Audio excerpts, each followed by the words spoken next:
Year 6, today we're going to be reading chapter 47 of Holes, and hopefully we will find out the fate of Stanley and Zero. So, chapter 47. The sun was up, and Stanley's heart was still beating. There were 8 lizards in the hole with him, and each one had exactly 11 yellow spots. The warden had dark circles under her eyes from lack of sleep, and lines across her forehead and face, which seemed exaggerated in the stark morning light. Her skin looked blotchy. "Satan," said Zero. Stanley looked at him, unsure if Zero had even spoken, or if he'd just imagined it. "Why don't you go and see if you can take the suitcase from Zero?" the warden suggested. "Yeah, right," said Mr. Sir.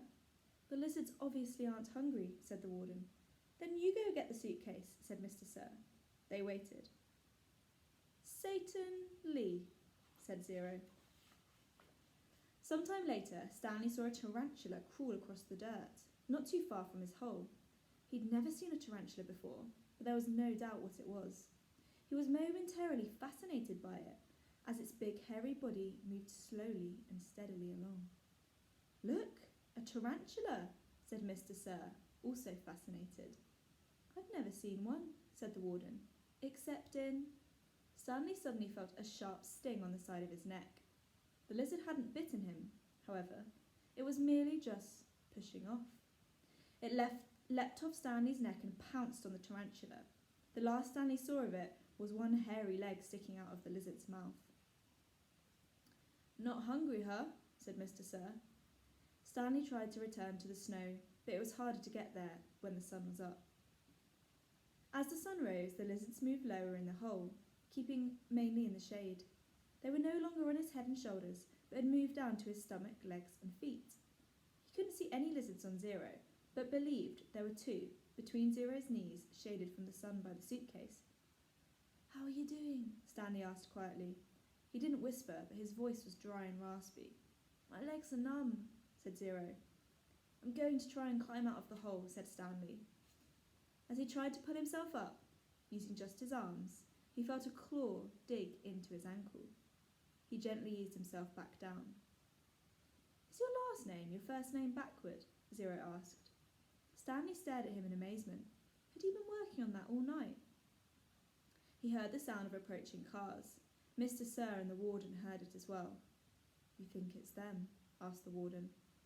"It ain't the Girl Scouts selling cookies," said Mr. Sir. He heard the cars come to a stop and the doors open and shut. A little while later he saw Mr. Pendanski and 2 strangers coming across the lake. One was a tall man in a business suit and a cowboy hat. The other was a short woman holding a briefcase. The woman had to take 3 steps for every 2 taken by the man. "Stanley Yelnats," she called, moving out ahead of the others. "I suggest you don't come any closer," said Mr. Sir.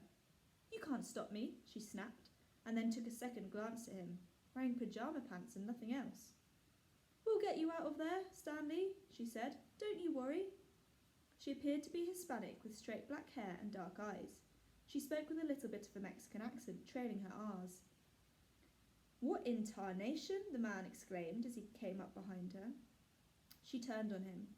"I'm telling you right now, if any harm comes to him, we'll be filing charges not only against Miss Walker and Camp Green Lake, but against the entire state of Texas as well.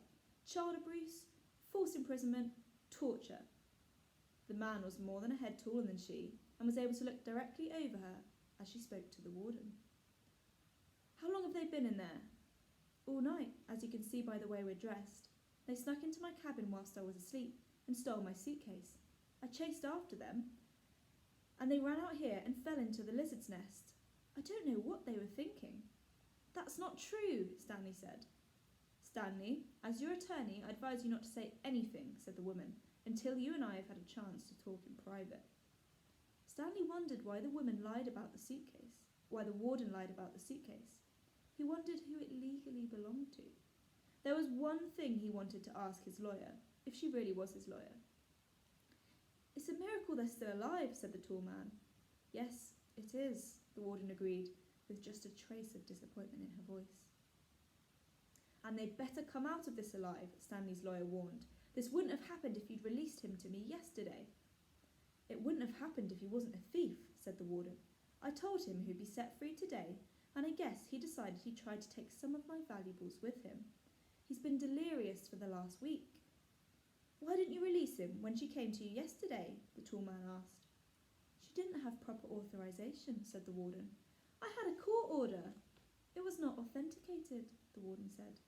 "Authenticated? It was signed by the judge who sentenced him." I needed authentication from the Attorney General," said the warden. "How do I know it's legitimate? The boys in my custody have proven themselves dangerous to society. Am I supposed to just turn them loose any time someone hands me a piece of paper?" "Yes," said the woman, "if it's a court order." "Stanley has been hospitalized for the last few days," the warden explained. "He's been suffering from hallucinations and delirium, ranting and raving. He was in no condition to leave.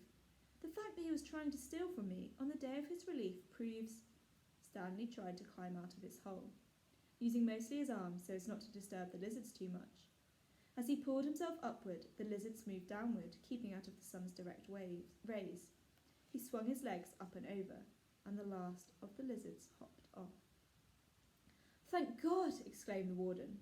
She started towards him, then stopped. A lizard crawled out of the pocket of his trouser and down his leg. Stanley was overcome by a rush of dizziness and almost fell over. He steadied himself, then reached down, took hold of Zero's arm, and helped him slowly to his feet. Zero still held the suitcase. The lizards, which had been hiding under it, scurried quickly into the hole. Stanley and Zero staggered away. The warden rushed to them. She hugged Zero.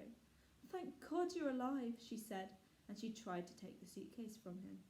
He jerked it free. "It belongs to Stanley," he said. "Don't cause any more trouble," the warden warned. "You stole it from my cabin, and you've been caught red-handed. If I press charges, Stanley might have to return to prison. Now, I'm willing, in view of all the circumstances, to—" "It's got his name on it," said Zero. Stanley's lawyer pushed past the tall man to have a look. "See," Zero showed her, "Stanley Yelnats." Stanley looked at it too. There, in big black letters, was Stanley Yelnats. The tall man looked over the heads of the others at the name on the suitcase. "You say he stole it from your cabin?" The warden stared at it in disbelief. "That's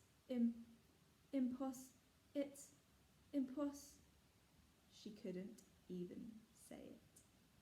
So there we are. That was the end of chapter 47. So Stanley and Zero seem to have managed to escape the lizards, and the suitcase has Stanley's name on it. Have a think about why it might have Stanley Yelnats written on it.